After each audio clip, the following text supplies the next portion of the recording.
3।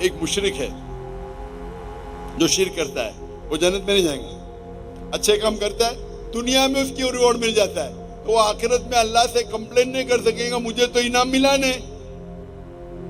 مثال کے طور پہ مدر ٹریسا اس کو بڑے بڑے ایوارڈ ملے اچھا کام کی تو آخرت میں اللہ تعالیٰ بولے گا تم نے اچھا کام کیے تم کو شہرت مل گئی تم کو پورا ریوارڈ دنیا میں ملا.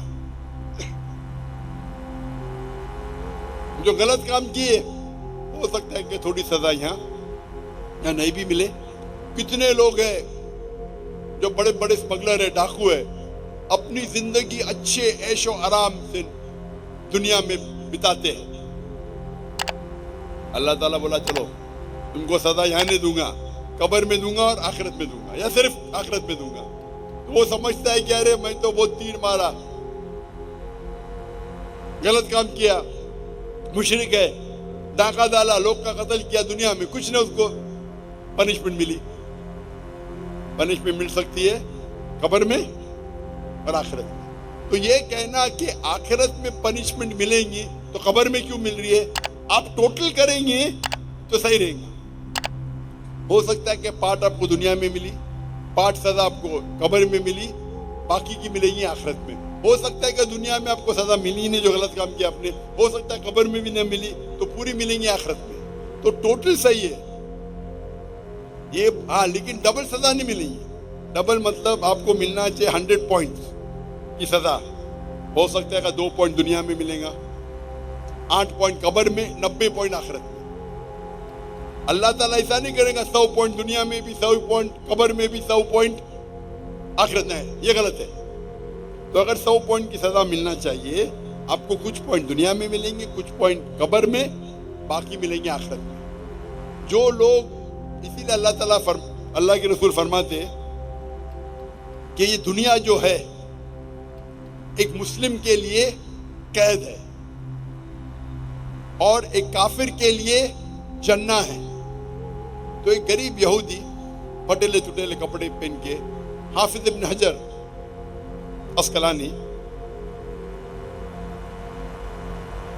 رحم اللہ ان کے پاس آتے ہو بولتے یہ حدیث کی کیا معنی ہے میں تو غریب ہوں اور آپ کے رسول کہتے ہیں کہ کافر کے لیے اور میں کافر ہوں کافر کے لیے دنیا جنت ہے میں غریب ہوں میرے کپڑے پھٹے کہاں جنت ہے آپ کے لیے آپ مسلم ہیں آپ کے لیے قید ہے آپ تو عیش و آرام کرے کہاں قید ہے. تو وہ فرماتے ہیں جواب دیتے ہیں حافظ حجر اسقلانی کہ مسلمان جانتا ہے کہ جو اسے آخرت میں ملے گا وہ جنت وہ اتنا عظیم ہے کہ اگر آپ دنیا کے سب سے امیر انسان بھی ہو وہ آخرت کے مقابلے میں کچھ نہیں ہے یہ قید ہے. آپ دنیا کے سب سے امیر انسان ہو سب سے طاقتور ہو سب سے بڑے راجا ہو لیکن جو آپ کو جنت میں انعام ملے گا وہ اس دنیا کے مقابلے میں قید ہے. اور اگر وہ کافر یہ جانے کہ آخرت میں اس کو جو سزا ملیں گی یہاں چاہے وہ بدترین سے بدترین انسان ہو سب سے غریب ہو سب سے بھوکا پھر بھی آخرت کے اندر جو سب سے کم آگ آپ کے تلوے کے نیچے رہیں گی تو آپ کا بھیجا ابلے گا سب سے چھوٹی آگ. تو اگر آپ کو پتا چلے گا کہ کیا آپ کو پنشمنٹ سزا ملیں گی آخرت میں اس دنیا میں آپ سب سے بدترین انسان بھی رہیں گے پھر بھی آپ کے لیے جنت ہے تو یہ تشریح اس کی. تو ٹوٹل فائنل ریکمپنس آخرت میں ہے کہ یہ دنیا جو ہے ایک مسلم کے لیے قید ہے اور ایک کافر کے لیے جنہ ہے. تو ایک غریب یہودی پھٹیلے چٹیلے کپڑے پہن کے حافظ ابن حجر اسقلانی رحم اللہ ان کے پاس آتے ہو بولتے یہ حدیث کی کیا معنی ہے میں تو غریب ہوں اور آپ کے رسول کہتے ہیں کہ کافر کے لیے اور میں کافر ہوں کافر کے لیے دنیا جنت ہے میں غریب ہوں میرے کپڑے پھٹے کہاں جنت ہے آپ کے لیے آپ مسلم ہیں آپ کے لیے قید ہے آپ تو عیش و آرام کرے کہاں قید ہے. تو وہ فرماتے ہیں جواب دیتے ہیں حافظ حجر اسقلانی کہ مسلمان جانتا ہے کہ جو اسے آخرت میں ملے گا وہ جنت وہ اتنا عظیم ہے کہ اگر آپ دنیا کے سب سے امیر انسان بھی ہو، وہ آخرت کے مقابلے میں کچھ نہیں ہے، یہ قید ہے۔ آپ دنیا کے سب سے امیر انسان ہو، سب سے طاقتور ہو، سب سے بڑے راجہ ہو، لیکن جو آپ کو جنت میں انعام ملے گا وہ اس دنیا کے مقابلے میں قید ہے۔ اور اگر وہ کافر یہ جانے کہ آخرت میں اس کو جو سزا ملیں گی، یہاں چاہے وہ بدترین سے بدترین انسان ہو، سب سے غریب ہو، سب سے بھوکا، پھر بھی آخرت کے اندر جو سب سے کم آگ آپ کے تلوے کے نیچے رہیں گی تو آپ کا بھیجا ابلے گا، سب سے چھوٹی سے چھوٹی آگ۔ تو اگر آپ کو پتا چلے گا کہ کیا آپ کو پنشمنٹ، سزا ملیں گی آخرت میں، اس دنیا میں آپ سب سے بدترین انسان بھی رہیں گے، پھر بھی آپ کے لیے جنت ہے، تو یہ تشریح اس کی۔ تو ٹوٹل فائنل ریکمپنس آخرت میں ہے۔